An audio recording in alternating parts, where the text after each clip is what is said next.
Hello అండి అందరికీ. మన దేశానికి స్వతంత్రం వచ్చి 75 సంవత్సరాలు అవుతున్నా కానీ, మన రాజ్యాంగాన్ని రాసింది దళితుడైన అంబేద్కర్ అయినా కానీ, ఇప్పటికీ కూడా కొన్ని వర్గాల పట్ల నిర్లక్ష్యం అనేది చాలా క్లియర్‌గా కొట్టొచ్చినట్టుగా కనిపిస్తుందనటంలో ఎలాంటి సందేహం అయితే లేదు. రీసెంట్‌గా జరిగిన ఒక సంఘటనే దానికి ఉదాహరణ అనమాట. మనందరికీ తెలుసు, ఏదైతే మన దేశంలో న్యాయ వ్యవస్థలో అత్యున్నతమైన వ్యవస్థ ఏదైనా ఉన్నది అంటే సుప్రీంకోర్టు. మన దేశానికి సంబంధించిన రాష్ట్రాలకి, అలాగే కేంద్రానికి ఏ సమస్య వచ్చినా కానీ అల్టిమేట్‌గా మనం న్యాయం చెప్పాలని చెప్పేసి ఎక్కడికెళ్తామంటే సుప్రీంకోర్టుకి. అయితే రీసెంట్‌గా సుప్రీంకోర్టు ప్రధాన న్యాయమూర్తిగా దళితుడైన జస్టిస్ గవాయ్ గారు ప్రమాణ స్వీకారం అయితే చేయడం జరిగింది. భారతదేశ చరిత్రలో 75 సంవత్సరాల భారతదేశ సుప్రీంకోర్టు చరిత్రలో దళితుడైన రెండవ వ్యక్తి జస్టిస్ గవాయ్ గారు. అయితే ఇంత ఆయన చిన్న స్థాయి నుంచి మొదలుపెట్టి ఈరోజు సుప్రీంకోర్టు ప్రధాన న్యాయమూర్తి స్థాయికి వెళ్ళినా కానీ ఆయనకి మాత్రం అవమానాలు తప్పట్లేదు అని చెప్పేసి మనకు అర్థమవుతుంది ఈ సంఘటన చూస్తే. ఆ సంఘటన ఏంటి అంటే, ఎవరైనా కానీ ప్రధాన న్యాయమూర్తి గారు ప్రమాణ స్వీకారం చేసిన తర్వాత తన పుట్టిన రాష్ట్రానికి వస్తారు. ఎందుకంటే తన గొప్పతనాన్ని తన ప్రజలతో పంచుకోవడం కోసం, ఆ ప్రజలు కూడా ఆయనకి సన్మానం చేయడం కోసం ప్రతి ఒక్క ప్రధాన న్యాయమూర్తి మన రాష్ట్రంలో కూడా ఎన్వి రమణ గారు సుప్రీంకోర్టు ప్రధాన న్యాయమూర్తి అయిన తర్వాత ఆయన కూడా మన రాష్ట్రానికి వచ్చిన తర్వాత మన రాష్ట్రం ఆయనకి సన్మానం చేసింది.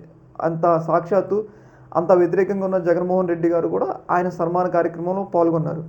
అలాంటిది ఒక దేశానికి సంబంధించి ఒక ఉన్నత న్యాయస్థానానికి సుప్రీంకోర్టుకి ప్రధాన న్యాయమూర్తిగా ఉన్న ఏదైతే జస్టిస్ గవాయ్ గారు తన సొంత రాష్ట్రమైన మహారాష్ట్రకి వెళ్తే అక్కడ ఉన్న అధికారులు ఏదైతే రాష్ట్రంలో కీలక స్థాయిలో పనిచేసే చీఫ్ సెక్రటరీ గారు కానీ, అలాగే డీజీపీ గారు కానీ కనీసం అటెండ్ కాలేదన్నమాట. అంటే ప్రోటోకాల్ ప్రకారం ఏంటంటే వాళ్ళు రావాలి. ఎందుకంటే జస్టిస్ గవాయ్ గారికి ప్రధాన మంత్రికి ఉన్న ప్రోటోకాల్ ఉంటుంది ఆయన యొక్క పదవి రీత్యా. అంత గొప్ప అంటే అంత ఇంపార్టెంట్ వ్యక్తి రాష్ట్రానికి వస్తున్నా కానీ కనీసం ఆయనకు ప్రోటోకాల్ అందించలేదన్నమాట. అంటే ఇక్కడ ఏంటి అంటే ఆయన ఒక దళితుడు కాబట్టి ఆయనకి మేము ఎందుకు అందించాలన్న ఒక భావంతో వాళ్ళు ఉన్నారా అన్న అనుమానాలు అయితే వ్యక్తమవుతున్నాయి అనమాట. ఏదేమైనా కానీ ఈ సంఘటన అనేది దేశవ్యాప్తంగా చర్చనీయాంశం అవుతుంది. ఈ యొక్క అంశం మీద జస్టిస్ గవాయ్ కూడా స్పందించారు. ఇంత నిర్లక్ష్యం ఎందుకు అన్నట్లుగా ఆయన మాట్లాడటం జరిగింది.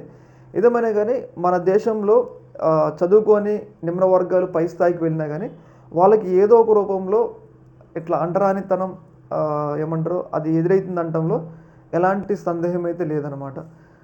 దీని మీద అయితే కొంతమంది దళిత వర్గాలకు సంబంధించిన వ్యక్తులు తీవ్రస్థాయిగా తమ యొక్క వ్యతిరేకతను తెలియజేస్తున్నారు. అంటే దేశంలోనే రెండవ దళిత ప్రధాన న్యాయమూర్తి వస్తే ఆయనకి మినిమం ప్రోటోకాల్ ఇచ్చే ప్రోటోకాల్ కూడా పాటించకపోవడం ఏదన్నా అన్నట్లుగా తీవ్రస్థాయిలో వాళ్ళైతే తమ ఆగ్రహాలను అయితే వ్యక్తం చేస్తూ ఉన్నారు. ఈ యొక్క అంశంలో మీ యొక్క అభిప్రాయాన్ని కింద కామెంట్ తెలియజేయండి. ఒక మినిట్.